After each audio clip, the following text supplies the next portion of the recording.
السلام عليكم ورحمة الله تعالى وبركاته. أعوذ بالله من الشيطان الرجيم. بسم الله الرحمن الرحيم. الحمد لله رب العالمين، والصلاة والسلام على أشرف الأنبياء والمرسلين سيدنا محمد وعلى آله وصحبه أجمعين. اللهم رب اشرح لي صدري ويسر لي أمري واحلل عقدة من لساني يفقه قولي ولا حول ولا قوة إلا بالله العلي العظيم. اللهم انفعنا بما علمتنا وعلمنا ما ينفعنا وعلمنا ما جهلنا وذكرنا ما نسينا. اللهم يسر ولا تعسر، رب تمم بالخير. اللهم افتح علينا فتوح العارفين، وفقنا توفيق الصالحين. اللهم لا سهل إلا ما جعلته سهلا، وأنت تجعل الحزن إذا شئت سهلا. InsyaAllah kita sambung semula pengajian kitab Bulughul Maram yang dikarang oleh Al-Imam Al-Hafidh Ibnu Hajar Al-Asqalani rahimahullahu subhanahu wa ta'ala, wa nafa'ana Allahu bi'ulumihi fid darain amin.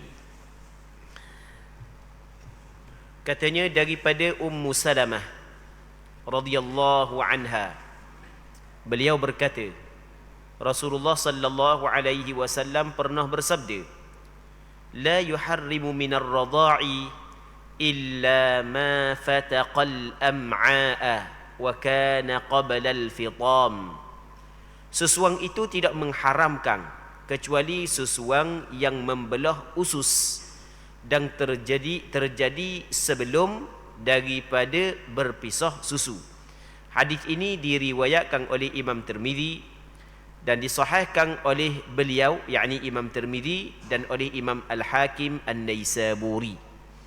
Kemudian hadis yang berikutnya daripada Ibnu Abbas radhiyallahu anhuma, beliau berkata, la radha'a illa fil haulain. Tiada ada susuang kecuali yang terjadi dalam 2 tahun. Hadis ini diriwayat oleh Imam Ad-Daruqutni dan Imam Ibnu Adi secara marfu', maksudnya ia adalah sabda Nabi sallallahu alaihi wasallam, dan mauquf, maksudnya ia adalah perkataan sahabat. Hadis ini ada diriwayatkan oleh sebahagian daripada ulama hadis bahawasanya ia adalah perkataan Rasulullah, dan ada sebahagian daripada ulama hadis meriwayatkan ia adalah perkataan sahabat Nabi sallallahu alaihi wasallam. Dan kedua-duanya, iaitu Imam Ad-Daruqutni dan Imam Ibnu Adi, menyatakan bahawa yang lebih kuat adalah mauquf. Tengok, yang lebih kuatnya ia bukan perkataan Rasulullah tetapi perkataan Abdullah bin Abbas. Kemudian hadis yang ketiga daripada Ibnu Mas'ud radhiyallahu anhu, beliau berkata, Rasulullah sallallahu alaihi wasallam bersabda, la radha'a illa ma anshazal 'azma wa ambatal lahm. Tidak ada susuang kecuali susuang yang menguatkan tulang dan menumbuhkan daging. Hadis ini diriwayatkan oleh Imam Abu Daud. Muslimin muslimat yang dirahmati oleh Allah Subhanahu wa taala. Tadi kita membaca 3 hadis yang pendek. Hadis yang pertama daripada Ummu Salamah, Nabi sallallahu alaihi wasallam bersabda. Hadis tersebut diriwayatkan oleh Imam Tirmizi. Yang mana dalam hadis yang pertama menjelaskan bahawasanya penyusuan yang mengharamkan adalah penyusuan yang diberikan kepada budak itu ketika budak itu masih lagi kecil. Hadis yang kedua yang diriwayat daripada Abdullah bin Abbas yang dikeluarkan oleh Imam Ad-Daruqutni dan Imam Ibnu Adi, bahawasanya Abdullah bin Abbas menyebut bahawasanya tidak ada penyusuan melainkan dalam lingkungan 2 tahun. Maksudnya penyusuan yang menjadikan seorang budak itu mahram kepada ibu yang menyusukannya, penyusuan yang menjadikan seseorang itu mahram kepada ibu bapa susuan adalah mesti berlaku dalam tempoh 2 tahun usia kanak-kanak tersebut. Begitu juga hadis yang ketiga yang diriwayat daripada Abdullah bin Mas'ud, Nabi sallallahu alaihi wasallam bersabda, tidak ada penyusuan kecuali susuan yang menguatkan tulang dan menumbuhkan daging.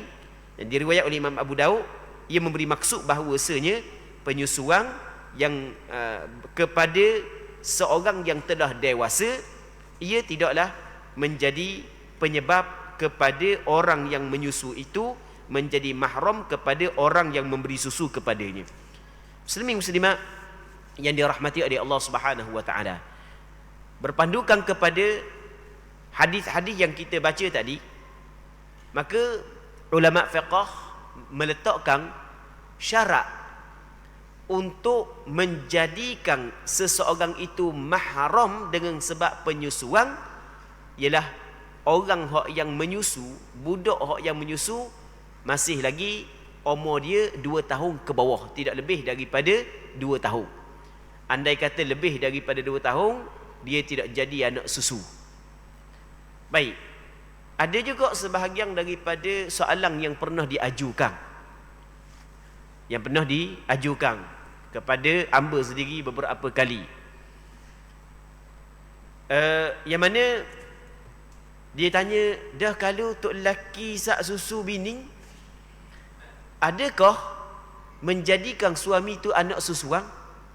Ni soalan yang pernah diajukan kepada hamba beberapa kali.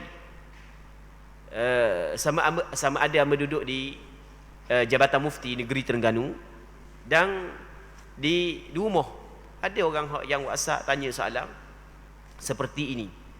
Jadi ada juga sebahagian yang jadi takut, lama kan jadi mahram kan? Jadi mahram lagu mana pula status dia dengan bini dia?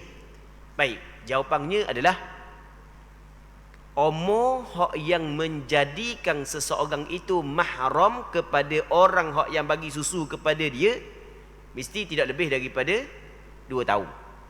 Kalau lebih daripada 2 tahun, maka ia tidak ataupun tidak sabit mahram dengan sebab isak susu tersebut. Baik, muslimin muslimat yang dirahmati oleh Allah Subhanahu wa taala. Kemudian daripada Uqbah bin Al-Harith annahu tazawwaja umma Yahya bint Abi Ihab, faja'at imra'atun faqalat qad arda'tukuma, fasa'ala an-nabiy sallallahu alaihi wasallam faqal kaifa wa qad qil, fafaraqaha Uqbatu fanakahat zawjan ghairah. Bahawa dia, yakni Uqbah bin Al-Harith, seorang sahabat Rasulullah, menikahi Ummu Yahya. Ummu Yahya nama dia Zainab binti Abi Ihab. Jadi Uqbah dia berkahwin dengan Ummu Yahya binti Abi Ihab. Lalu ada seorang wanita, ada riwayat yang lain menyebut seorang wanita yang gelap. Seorang wanita yang gelap, maksudnya dia hamba abdi. Seorang wanita yang gelap datang seraya berkata, aku telah menyusui kalian berdua. Lalu dia bertanya kepada Nabi sallallahu alaihi wasallam, maka beliau, yakni baginda sallallahu alaihi wasallam bersabda, bagaimana mungkin kalian tetap menjadi suami isteri sementara hal tersebut sudah dikatakan? Maka Uqbah berpisah, dia tak makna menceraikan. Maka Uqbah berpisah dengan isterinya, lalu isterinya itu menikah dengan orang lain. Hadis ini diriwayatkan oleh Imam Al-Bukhari dalam kitab sahih beliau. Muslimin muslimat yang dirahmati oleh Allah Subhanahu wa taala, Uqbah sendiri menceritakan tentang satu kisah, satu peristiwa yang pernah berlaku kepada diri dia sendiri di zaman Nabi sallallahu alaihi wasallam, yang mana Uqbah berkahwin dengan seorang perempuan yang dikenali sebagai Ummu Yahya binti Abi Ihab. Lama nikah, tiba-tiba ada seorang perempuan mari, orang perempuan yang lanjut dah usia, mari masa kecil mu dua orang ni aku bagi susu belaka. Masa kecil mu dua orang ni aku bagi susu belaka. Mung suami aku bagi susu, isterimu apa aku bagi susu. Maksudnya dia, maksudnya mung ni ada adik-adik susu. Itu maksud dia. Ada riwayat yang lain, Uqbah balik tanya keluarga dia, kenal ada orang puang ni? Kata keluarga dia tak kenal. Tak kenal apa orang puang tersebut. Tapi orang puang tu kata, mung dengan isterimu aku bagi susu. Maka Uqbah nak tahu hukum, maka Uqbah pergi jumpa dengan Nabi sallallahu alaihi wasallam. Seolah-olah ingin mendapat pengiktirafan daripada Rasulullah terhadap perkahwinan dia dengan isteri dia. Kata Nabi sallallahu alaihi wasallam, bagaimana mungkin mu nak tetap sebagai suami isteri sedangkan telah diperkatakan bahawa mu dengan isterimu adalah adik-beradik susu. Maka akhirnya Uqbah berpisah dengan isterinya, kemudian bekas isterinya berkahwin dengan suami yang lain. Benda yang kita dapat faham daripada hadis ini, muslimin muslimat yang dirahmati oleh Allah Subhanahu wa taala, yang pertamanya, apabila sabit bahawasanya seorang lelaki adalah ataupun telah sabit bahawasanya isteri kepada seorang lelaki itu adalah adik-beradik susu dia. Apabila sabit isteri dia itu adalah adik-beradik susu, maka terfasakh, terbatal pernikahan itu secara automatik. Dia bukan mesti kena cerai-cerai, tak. Terbatal pernikahan tersebut secara automatik. Itu kita kena faham. Kerana tidak boleh berkahwin dengan adik-beradik susu. Jadi Uqbah disusu, seorang perempuan memberi susu kepada Uqbah, dan perempuan tersebut juga pernah memberi susu kepada isteri Uqbah. Maka Uqbah dengan isteri dia adalah adik-beradik susu. Maka secara automatik terpisah, terfasakh akad nikah tersebut. Sebab memang tidak boleh nikah. Dia sama. Lepas daripada nikah, baru sedar rupanya adik-beradik. Tamu-tamu ada setengah-setengah orang lelaki yang nikah ramai. Yang nikah ramai. Nikah ramai, adik-beradik diri pun kadang-kadang ada kenal adik-beradik sepok. Ada seorang kawan pun, dia hadir juga malam ni. Tak tahu tak malam ni hadir tak. Dia ada cerita gitulah. Dia ada cerita, dia kata, ada siapa ke dia sendiri dengan adik-beradik dia tak kenal. Tapi ke belakang ni kenal lah, dulu tak kenal. Jadi katakanlah berlaku nikah dengan adik-beradik diri. Tak tahu sekarang. Lepas daripada nikah tahu baru sedar, maka terfasakh secara automatik perkahwinan tersebut. Sama ada adik-beradik susu ataupun adik-beradik sungguh. Baik, adik-beradik sungguh ni adik-beradik seibu sebapa ataupun seibu. Ni benda yang perlu kita kena faham, muslimin muslimat yang dirahmati oleh Allah Subhanahu wa taala. Baik. Itu yang pertama. Yang keduanya, sudah cukup untuk kita menyabitkan seorang perempuan adalah adik-beradik susu kepada seorang lelaki dengan penyaksian oleh seorang perempuan.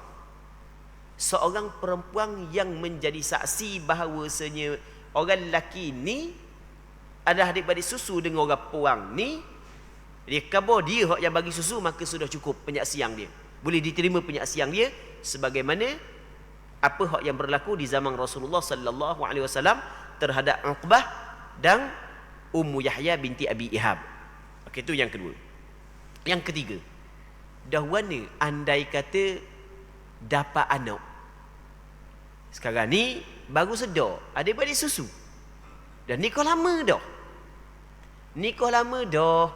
Sedar tu sebab mak tua meninggal dunia, kata hak lelaki tu. Mak tua hamba meninggal dunia, jadi anak beranak dia hak jauh-jauh, hak tua-tua tu pakat turun belaka nak melawat hak meninggal dunia ni. Jadi hak tua-tua tu baru khabar. Hak ni bini mung. Hak ni tu lelaki mung. Adik-beradik susu ngurus orang masa kecil. Aku beri susu. Kata tu, mak dara dia hak jauh-jauh hak baru balik, tok dara dia baru balik tau. Maka sudah cukup untuk menyabitkan pasangan suami isteri itu adalah adik-beradik susu. Maka terfasakh nikah secara automatik. Baik.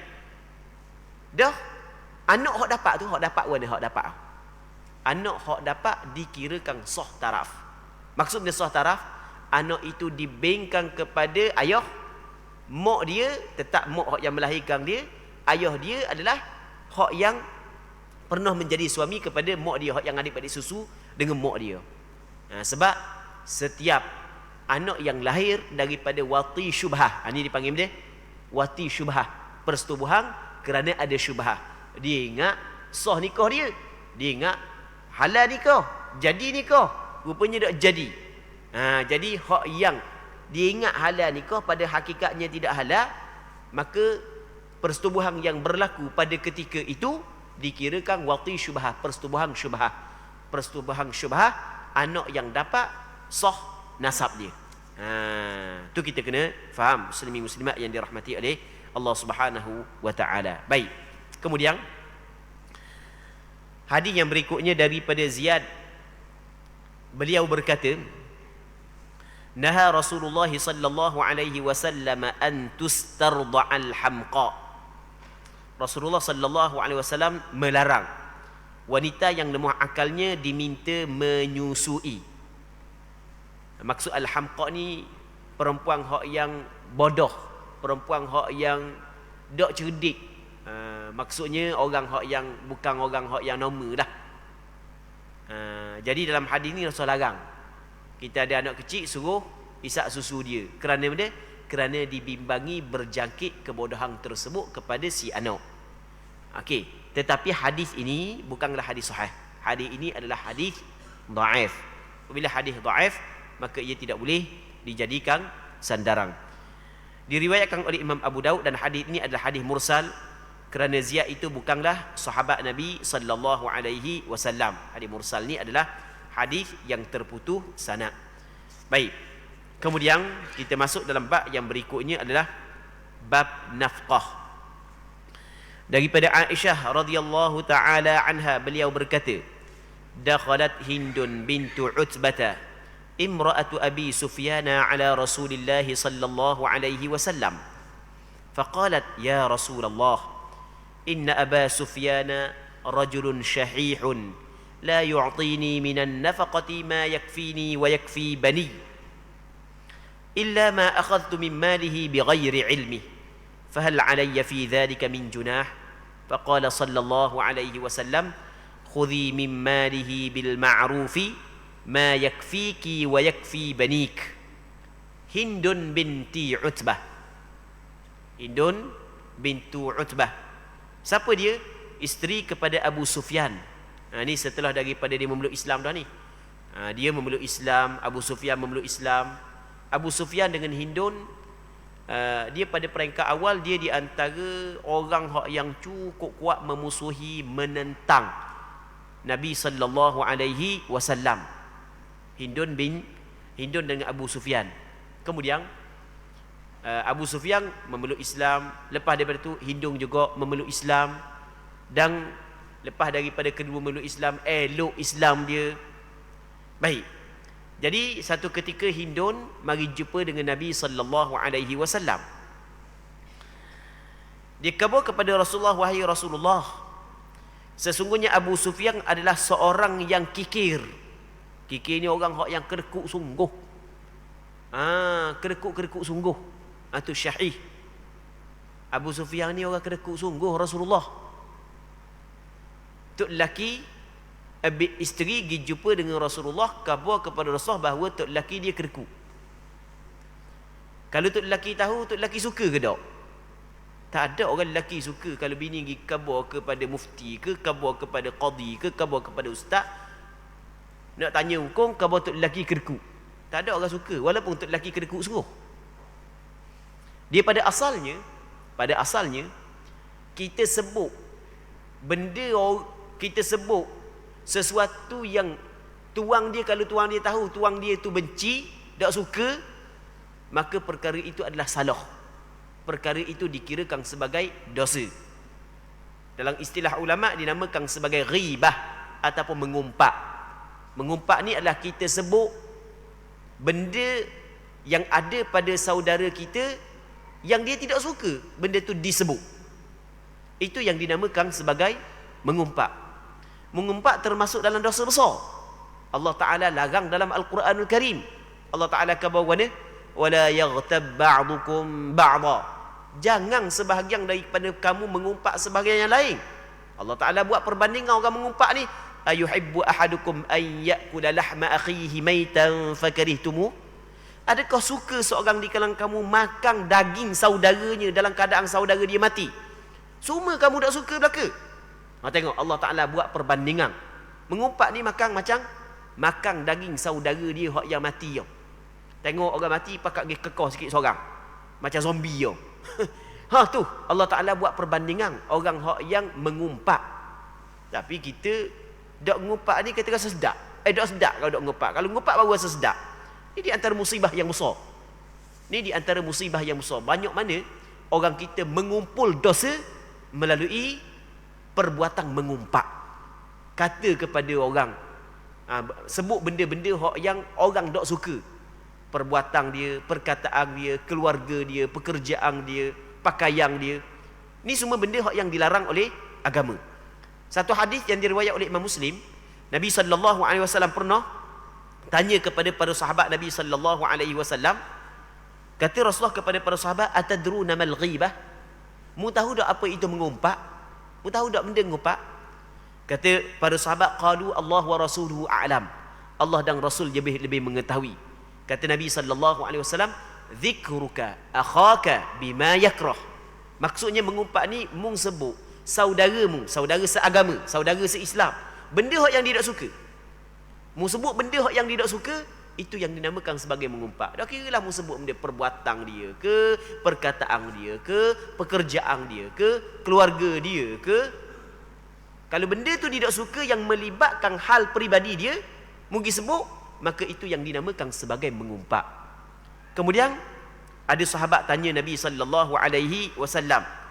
Kata sahabat, afara'aita in kana fi akhi ma aqul? Pandanganmu wahai kerana Rasulullah, cuba cerita kat sikit, kalau sekiranya benda yang aku sebut tu memang ada pada dia, memang dia buat sungguh. Kata Rasulullah sallallahu alaihi wasallam, in kana fihi ma taqul faqad ightabtah. Kalau benda yang mu kata memang betul ada pada dia, maka sesungguhnya mu telah ngupak kepada dia. Tu kata Rasulullah. Boleh pula orang kita dia kata gua ni, hamba bukan nak ngupak tapi buat sungguh. Allahu akbar. Wana dak lalu jahilnya kalau cakap kasar lagu tu lah. Tu jahil telah jok tu bab ngupak tu, dak tahu telah jok tu bab ngupak. Benda kalau benda ada sungguh pada diri dia, itu yang dinamakan sebagai mengumpat. Kata Rasulullah, in kana fihi ma taqul faqad ightabtah. Kalau ada sungguh pada dia benda yang mukabah, maka sesungguhnya mengumpat. Tapi wa illam yakun fihi ma taqul faqad bahattah. Kata Rasulullah sallallahu alaihi wasallam, wa illam yakun fihi faqad bahattah. Kalau sekiranya tak ada pada dia benda yang mungkabah, yang mung kata, maka sesungguhnya mung telah membuat tuduhan palsu kepada dia. Tu lebih besar lagi dosa. Kalau tak ada pada dia, mung buat tuduhan palsu. Kalau ada sungguh, tu dipanggil ngumpat. Jadi ngumpat ini adalah benda yang dilarang oleh agama. Benda yang dilarang oleh agama. Dan dia termasuk dalam dosa besar. Kemudian, ni dalam hadis ni kenapa Hindun disebut kepada Rasulullah sallallahu alaihi wasallam tentang suami dia kerku? Baik, jawapannya adalah kerana Hindun nak tanya hukum. Sebab kali nak tanya hukum maka kata ulama, ada dalam hal-hal tertentu kita sebut keburukan orang lain, ia bukanlah dikirakan mengumpat yang diharamkan oleh syarak. Hukum dia dibolehkan. Antaranya adalah ketika kita nak tanya hukum. Yang mana tanya hukum ni dia melibatkan orang lain. Kita dengan melibatkan orang lain. Dan kalau kita nak kabur keburukan orang lain saat itu, maka tak tahu. Orang nak jawab tu tak tahu nak jawab orang ni. Jadi perlu kena cerita tentang keburukan orang, barulah boleh jelaskan hukum. Maka ketika tu hukum dia adalah dibolehkan kita menyebut keburukan orang. Baik, secara umumnya kita kena ingat hukum mengumpat adalah haram. Atau kita kena ingat, biar clear dulu situ, hukum mengumpat secara umumnya adalah diharamkan. Cuma dalam hal-hal tertentu diizinkan oleh syarak. Tapi jangan pula kita yang reka-reka alasan untuk mengharuskan mengumpat. Itu tak boleh.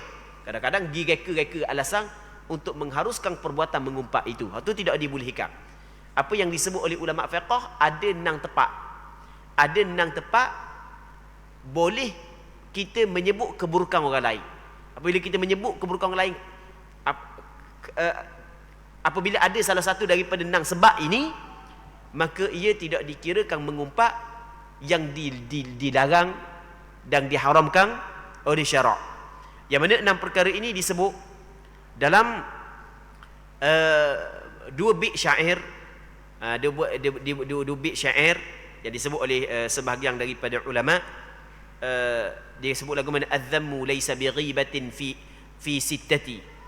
Kata korang, cela korang, membongkar keburukan orang tidaklah dinamakan sebagai mengumpat yang dicela oleh syarak pada 6 tempat. Yang pertamanya mutadhallimin. Mutadhallim ni maksudnya orang yang mengadu kepada orang lain. Ada orang yang ketiga melakukan kezaliman kepada dia, agar orang yang kedua, yang diadukan, dapat menghilangkan kezaliman daripada dapat menghilangkan kejahatan dan kezaliman yang dilakukan kepada dia.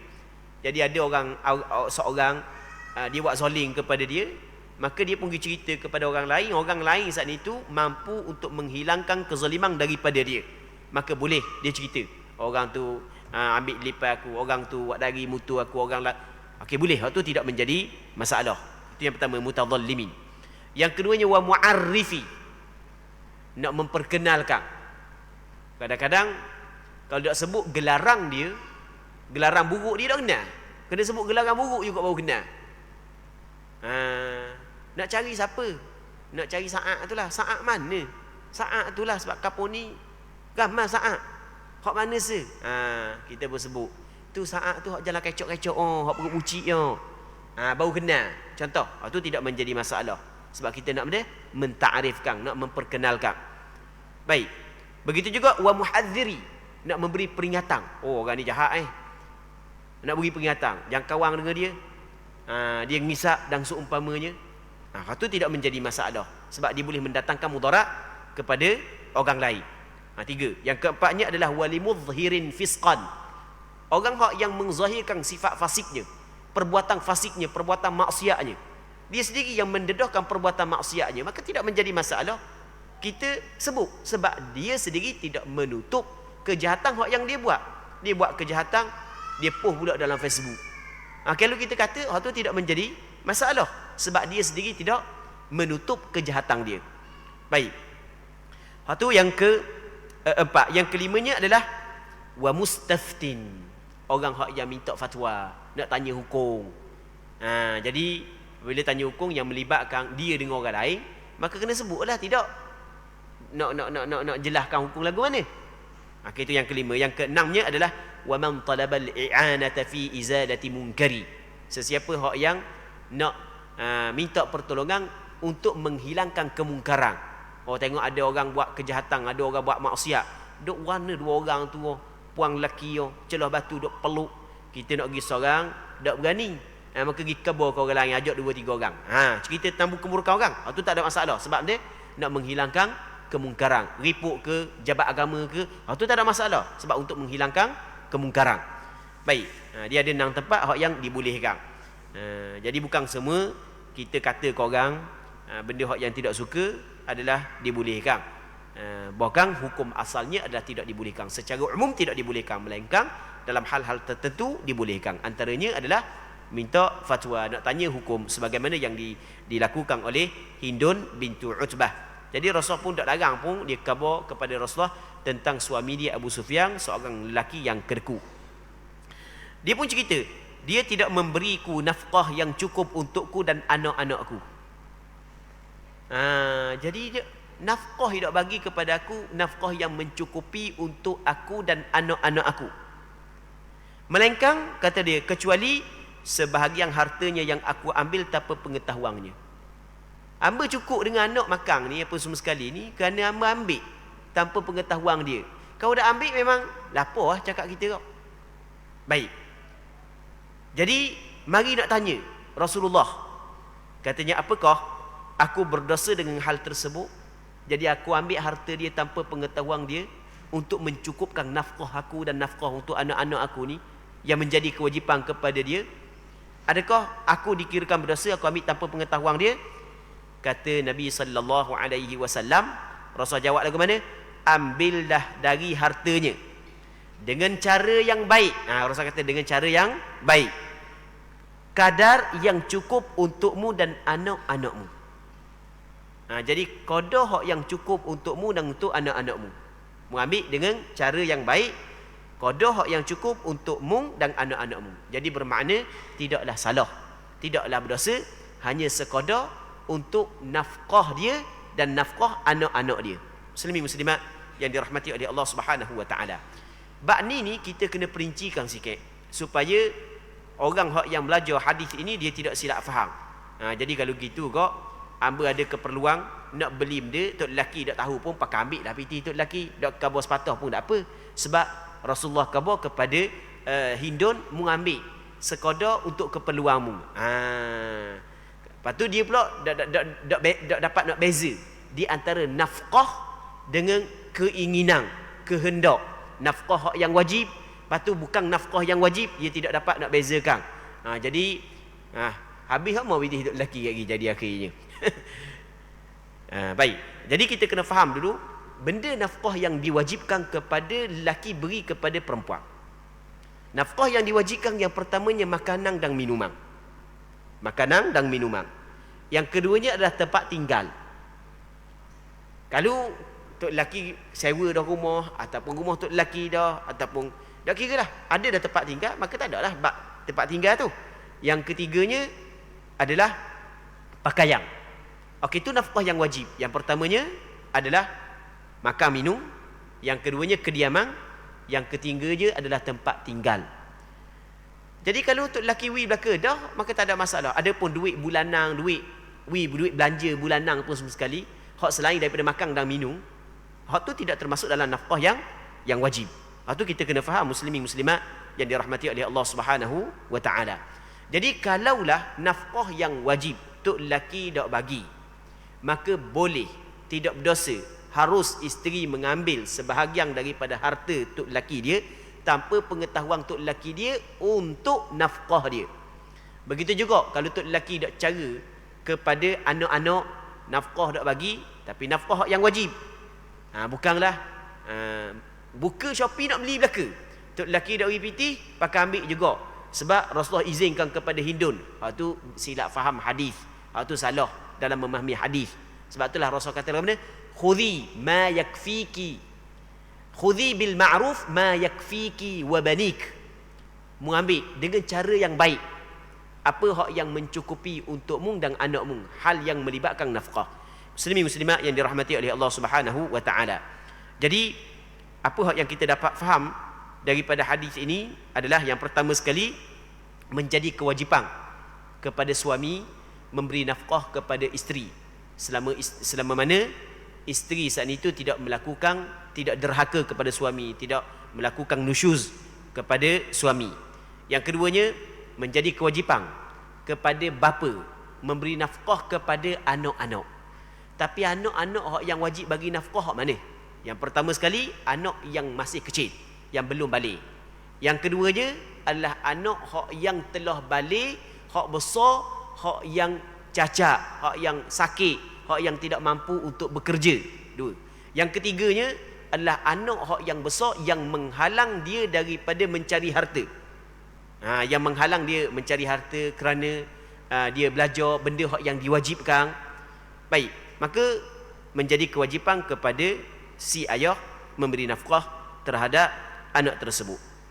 Kemudian muslimin muslimat yang dirahmati oleh Allah Subhanahu wa taala, dalam bab nafkah ni kita kena faham selagi para suami kena faham bahawasanya isteri yang banyak harta, isteri yang bekerja, ia tidak menggugurkan kewajipan nafkah ke atas suami.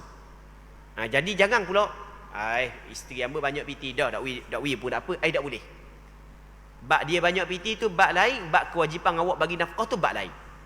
Melainkan kalau dia maafkan, dia halal, tu maka tidak wajiblah tok lelaki bagi. Bukanlah bermakna kalau tok bini tu kerja, bini tu banyak harta, maka gugur nafkah ke atas suami. Tak. Tetap wajib suami memberi nafkah. Kalau suami tidak memberi nafkah, isteri berhak mengambil sebahagian daripada harta suami walaupun tanpa pengetahuan suami untuk sekadar nafkah dia. Baik.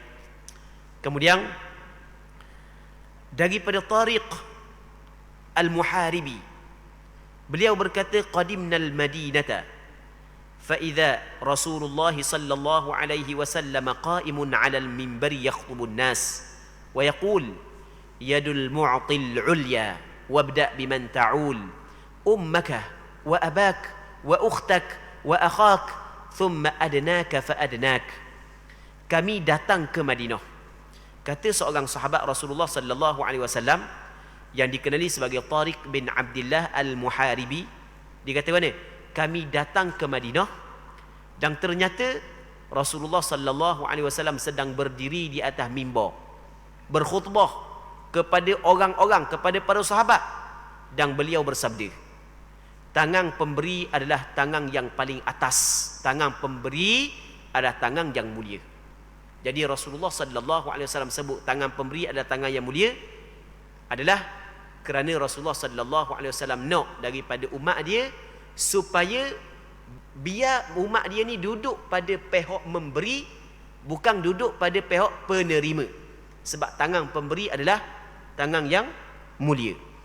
Baik, kemudian kata Nabi sallallahu alaihi wasallam, hendaklah kamu mulai dengan orang yang kamu tanggung, orang yang kamu wajib mung nafkah. Mu kena mulai orang yang wajib mung bagi nafkah, isteri mung, anak-anak mung. Lepas tu kemudian ibu mung, ayah mung, adik-beradik perempuan mung, saudara perempuan mung, kemudian keluarga-keluarga hak yang dekat dengan mung.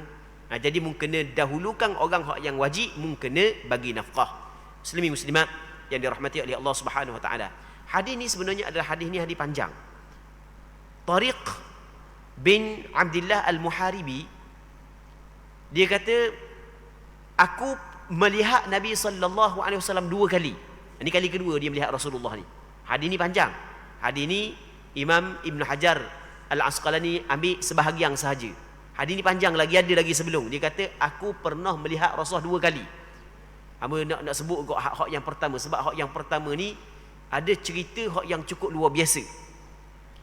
Dalam dakwah Nabi sallallahu alaihi wasallam, kata Tariq bin Abdullah Al-Muharibi, aku melihat Nabi sallallahu alaihi wasallam 2 kali. Marratan bisuqi dzil majaz wa ana fi biya'atin li. Hak kali pertama aku berjumpa dan melihat Rasulullah, ketika tu aku duduk pasar. Pasar nama dia Pasar Dzil Majaz. Aku ketika tu aku duk jual. Aku duk jual lah barang aku. Kemudian famarra wa alaihi hullatun hamra wa huwa yunadi bi a'la sauti ya ayuhan nas qulu la ilaha illallah tuflihu. Rasul masuk pasar, orang ramai, orang tu duk jual, orang duk beli, orang ramai. Rasul masuk pasar, Rasul kata mana? Wahai Rasul masuk pasar, kata Tariq bin Abdullah Al-Muharibi, Rasul pakai pakaian merah. Ataslah, bawah selah pakaian merah. Lepas tu Rasul kata, ya ayuhan nas, wahai manusia, qulu la ilaha illallah tuflihu. Katalah la ilaha illallah, nescaya mung akan selamat, mung akan berjaya. Hebatnya dakwah Nabi sallallahu alaihi wasallam. Masuk pasar, orang ramai, orang duk jual beli. Masuk pasar, qulu la ilaha illallah tuflihu. Kita pada hari ni rasanya berani tak? Pergi pasar tu, weh pakat pergi sembahyang belaka, weh pakat pergi sembahyang. Rasanya payah. Pakat pergi sembahyang belaka, masuk tu dalam pasar raya. Masuk waktu dah ni, pakat pergi sembahyang belaka. Tapi Rasulullah begitu. Masuk pasar, qulu la ilaha illallah tuflihu. Lepas tu kata Tariq bin Abdullah Al-Muharibi, kemudian kata dia, masa Rasulullah kata masuk pasar, kata lagu tu, warajulun yattabi'uhu bil hijarati, dan ada seorang lelaki follow belakang Rasulullah dengan bawa batu tagur Rasulullah, wa qad adma ka'bai, sampai ke berdarah kaki Nabi sallallahu alaihi wasallam, tumit Rasulullah sallallahu alaihi wasallam. Rasul masuk pasar, Rasul kata qulu la ilaha illallah, mu kata la ilaha illallah, mu akan selamat, mu akan berjaya. Ada seorang ikut belakang Rasul tagur sampai ke berdarah kaki Nabi sallallahu alaihi wasallam. Orang hak yang belakang hak tagur Rasulullah tu, dia kata mana? Wa huwa yaqul Ya ayuhan nas la tuti'uhu fa innahu kadzdzab. Wahai manusia, mu jangan ikut dia sebab dia ni pelawak. Orang belakang. Oh, memang cukup hebat. Rasulullah menjalankan dakwah agar manusia selamat daripada kemurkaan dan neraka Allah Subhanahu wa taala. Maka kata Tariq bin Abdullah, qultu man hadha? Aku tanya, siapa orang ni? Siapa orang ni? Dia duk suruh orang kata la ilaha illallah, orang belakang tagur batu dia suruh pula. Siapa orang ni? Maka faqalu, maka orang hak yang duk pasal kata lagu mana? Hadza ghulamu bani Abdul Muttalib. Hak ni adalah budak daripada anak cucu kepada Abdul Muttalib. Lepas tu qultu man hadha alladhi yatba'uhu yarmi? Dan siapa pula orang yang duk ikut belakang ni duk tagur batu? Qalu hadha ammuhu Abdul Uzza wa huwa Abu Lahab. Hak yang tagur batu tu adalah pak dara dia, Abu Lahab. Tengok, Allahu Akbar. Hebatnya Rasulullah sallallahu alaihi wasallam dalam berdakwah. Kita ni dakwah sikit aja, lepas tu orang kata tak ada dah nak berani nak khabar benda hak yang sebenar. Baik. Sedangkan menjadi kewajipan kepada kita semua, setiap mukallaf, mengajak manusia kepada kebaikan, mencegah manusia daripada kemungkaran. Jadi untuk malam ni kita berhenti sini dulu. InsyaAllah kita sambung balik pada minggu-minggu akan datang sekiranya dipanjangkan umur. Wallahu subhanahu wa ta'ala a'la wa alam. Allahumma haqqiqna bittiba'i nabiyyika Muhammadin sallallahu alaihi wasallam zahiran wa batina. Allahumma inna nas'aluka al-ikhlasa fil qawli wal amal. Wa sallallahu ala sayyidina Muhammad wa ala alihi wa sahbihi ajma'in. Walhamdulillahi rabbil alamin.